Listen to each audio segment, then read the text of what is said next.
இப்போ நம்ம சுண்டைக்காய் வச்சு ஒரு சாம்பார் செய்கிறது எப்படின்னு பார்க்கலாம். இந்த சாம்பார் ரொம்ப ஈஸியாகவும் இருக்கும், ரொம்ப டேஸ்ட்டாகவும் இருக்கும்.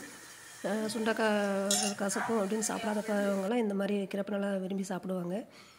இதுக்கு வந்து நம்ம சாம்பாருக்கு வந்து 1 டம்ளர் பருப்பு, ஒரு தக்காளி, ஒரு 100 கிராம் அளவுக்கு சுண்டைக்காய் எடுத்து வச்சுக்கலாம். இப்போ வந்து நம்ம பருப்பை கழுவிட்டு தக்காளி கட் பண்ணிவிட்டு கொஞ்சம் எண்ணெய், கொஞ்சம் மஞ்சத்தூள் சேர்த்துக்கலாம். தண்ணி வந்து ஒரு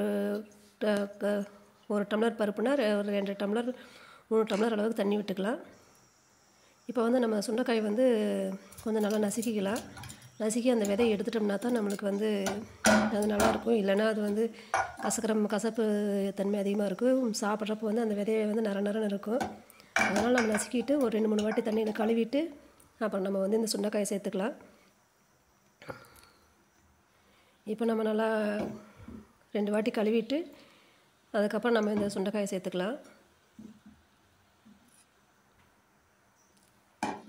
இந்த மாதிரி நம்ம செய்கிறப்ப வந்து சுண்டைக்காயோட கசப்பு தன்மையே இருக்காது.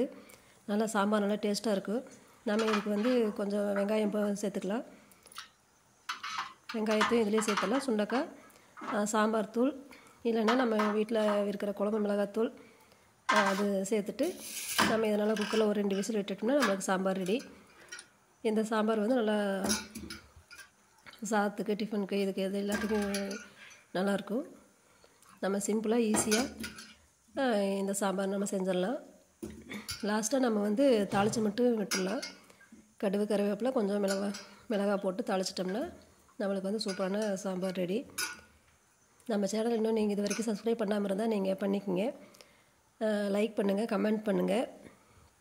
அப்போ தான் நம்ம வந்து இன்னும் கொஞ்சம் நிறைய வீடியோலாம் போட முடியும். இப்போ வந்து நம்ம வந்து ஒரு 2 ஸ்பூன் நம்ம காரத்துக்கு தகுந்த மாதிரி நம்ம வந்து குழம்பு மிளகாத்தூள் சேர்த்துக்கலாம். சேர்த்துட்டு ஒரு 2 விசில் விட்டுட்டு நம்ம வந்து எடுத்துகிட்டு விசில் குறைஞ்சது ப்ரெஷர் குறைஞ்சதுக்கப்புறம் நம்ம வந்து தாளித்து அதில் போட்டுட்டோம்னா சாம்பார் ரெடி. இப்போ வந்து கடுகு, கருவேப்பிலை, கொஞ்சம் வரமிளகாய், அவ்வளோதான். இன்னும் உப்பு போடாமல் இருக்குது. நம்ம உப்பு தேவையான உப்பு போட்டுட்டு நம்ம அப்படியே மிக்ஸ் பண்ணிவிட்டு அப்படியே சாப்பிட்லாம். இல்லை இன்னும் ஒரு கொதி அடுப்பில் வச்சு வைக்கலாம். இது இப்படியே நீங்கள் சாப்பிட்டாலும் நல்லா டேஸ்ட்டாக தான் இருக்கும். இந்த மாதிரி நீங்கள் சாம்பார் ட்ரை பண்ணி பாருங்கள். ரொம்ப டேஸ்ட்டாகவும் நல்லா ஹெல்த்தியாகவும் இருக்கும்.